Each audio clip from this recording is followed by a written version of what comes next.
Hello friends, पीकेजे classes में आपका स्वागत है। और मैं फर्स्ट ऑफ ऑल आपसे रिक्वेस्ट करता हूं कि आप इस चैनल को सब्सक्राइब करें, ज़्यादा से ज़्यादा शेयर करें अपने फ्रेंड्स से, और जो क्वेश्चंस हैं आपके, आप जो है उसको पुट करें अपने कमेंट बॉक्स में। आज हम पब्लिक एडमिनिस्ट्रेशन के सबसे बेसिक टॉपिक से आप स्टार्ट कर रहे हैं। वो टॉपिक है पोस्ट कॉर्प, जो कि अगर पब्लिक एडमिनिस्ट्रेशन का इसको आप ABC कह सकते हैं। बहुत शुरुआती टॉपिक है और हर जगह आप देखेंगे कि पोस्ट कॉर्प एक बहुत इंपॉर्टेंट भूमिका निभाता है। So we can write our notes.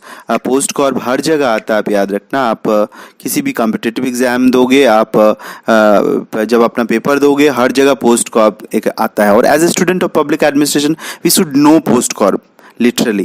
So what is post corp? Post corp is one of the initial concept of public administration, and a scholar like Luther Gulick identified the executive function and coined the new word post corp. Luther Gulick ने कार्यपालिका के कार्यों से जोड़ते हुए इसे कोई भी जो सत्ता है, संगठन है, उसकी कार्यपालिका संबंधी कार्यों से जोड़ते हुए इसे इस शब्द का जो है इजाद किया है। वो शब्द है पोस्ट कॉर्प।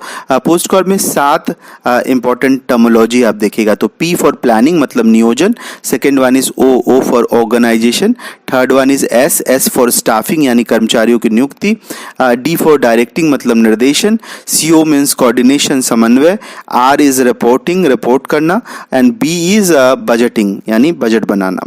तो प्लानिंग क्या है, इसको हम देखते हैं। Planning means things to be done, methods to be accepted to achieve the purpose। मतलब नियोजन की पूरी प्रक्रिया को किसी एक विशेष उद्देश्य की प्राप्ति के लिए किया जाता है। जैसे जो आपको काम करना है, आपको for example you want to sit for any competitive exam, तो उस एग्जाम से पहले आप जो प्रिपरेशन करते हैं वो प्लानिंग का हिस्सा है। आप जो उसका एक फ्रेमवर्क तैयार करते हो वो प्लानिंग का हिस्सा है। तो planning is definitely very important element in decision making. So every organization and individual, second point, every organization oblique individual does some planning to prepare for the future। प्रत्येक संगठन या व्यक्ति के लिए भविष्य की तैयारियों से संबंधित कुछ योजना होती है। Third point is planning is highly specialised area. नियोजन बहुत उच्च स्तरीय विशिष्ट क्षेत्र है। And according to scholar like Terry and Franklin, planning is selecting information and making assumption regarding the future। Terry and Franklin के अनुसार योजना भविष्य के लिए सूचनाओं का चयन सोच निर्माण से संबंधित है। तो आप समझ सकते हैं कि कितना इंपॉर्टेंट है प्लानिंग। सेकंड जो है वो है organisation. See after planning the activities of administration, one should think of the structure of administration, namely organization। मतलब आप जानते हैं कि संगठन में जो योजना के उपरांत प्रशासन के क्रियाकलापों को बेहतर बनाने के लिए प्रशासन की संरचना के बारे में बात की जाती है, जिसे संगठन कहते हैं। And next point is individual can't perform all the necessary task alone, that's why we need organisation. व्यक्ति अपने सभी जरूरत के कार्यों को अकेला नहीं कर सकता, इसलिए संगठन की जरूरत होती है। And finally as a student of public administration we know that there are 2 different types of organization। First one is formal scientific management, we can take as its example, and third one is informal organization, and human relation is an example of informal organization। संगठन को लोक प्रशासन में 2 भागों में बांटकर देखा जाता है। एक है औपचारिक और वैज्ञानिक प्रबंधन सिद्धांत को इसके अंतर्गत रखा जा सकता है। दूसरा है अनौपचारिक और इसके अंतर्गत मानव संबंध सिद्धांत को आप देख सकते हैं। Third one is staffing. Staffing का सीधा सा मतलब होता है जब आपने प्लानिंग कर लिया, देन सेकेंड वन इज आपने संगठन बना लिया। तो विद इन संगठन you have to appoint staff ना, you have to appoint different staff from top to bottom. जब आप नियोजन कर लेते हैं, संगठन बना लेते हैं, तब आपको ऊपर से नीचे तक के लिए कर्मचारियों को नियुक्ति करना पड़ता है। तो वो जो स्टाफ है वही स्टाफिंग कहलाता है। Staffing concern with all aspects of personal administration. Staffing के अंतर्गत कार्मिक प्रशासन से के सभी पक्ष पक्ष जो है संबंधित होते हैं। Staffing means recruitment, placement, training and development of organization. Staffing का अर्थ है भर्ती, नियुक्ति, प्रशिक्षण आदि। Any organization will perform well if staff should be selected on the basis of their performances.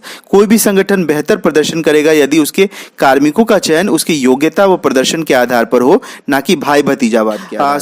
So we can see the features of staffing. Then staffing के बाद next one is directing, मतलब कि आपको डायरेक्शन देना। So directing means in any organization there are some instruction, there are some direction. Whatever managers do to the subordinates related to the activities of administration is directing। मतलब प्रशासनिक महकमा में या किसी संगठन के अंतर्गत जो सर्वोच्च पद पर आसीन होते हैं, जो उच्च पद पर आसीन होते हैं, वो अपने अधीनस्थ को जो भी निर्देश देते हैं वो सब निर्देशन के अंतर्गत आता है। And directing is the managerial function of guiding, supervision and supervising and leading people.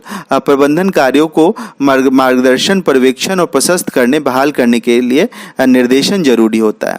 Next one is coordination. Coordination means avoidance of conflict in organization to secure cooperation and team work between the various units and the employees, inter relationship of work of various division. समन्वय का मतलब होता है संगठन में विवादों को रोकना और विभिन्न इकाइयां और कार्मिकों के बीच सहयोग और साझा कार्य करने के लिए प्रेरणा देना।